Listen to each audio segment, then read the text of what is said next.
So, good morning guys. Ako lang Nino. Ipakita ko naman sa inyo ang operasyon namon subong. So, ara, nagsaka ang bako. So, ara, ay muha niya na binsing para maglapad man ang kalsada dire. Kurbada. Ara, nagsaka siya. Muha pa namon na binsing para magdinamigid para medyo makaiwas sa bar down.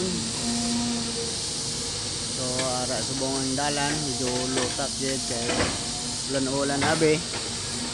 So alang dalan hasta dito na sa ubos ang lutak. Kaya sa mga nagabiyahe dito puntang Sikod, mag-ingat po, medyo madulas. So malapit na rin po ito siya grabahan. Pina-prepare na po natin yun. So muna na guys, good morning lahat and God bless. Bye bye.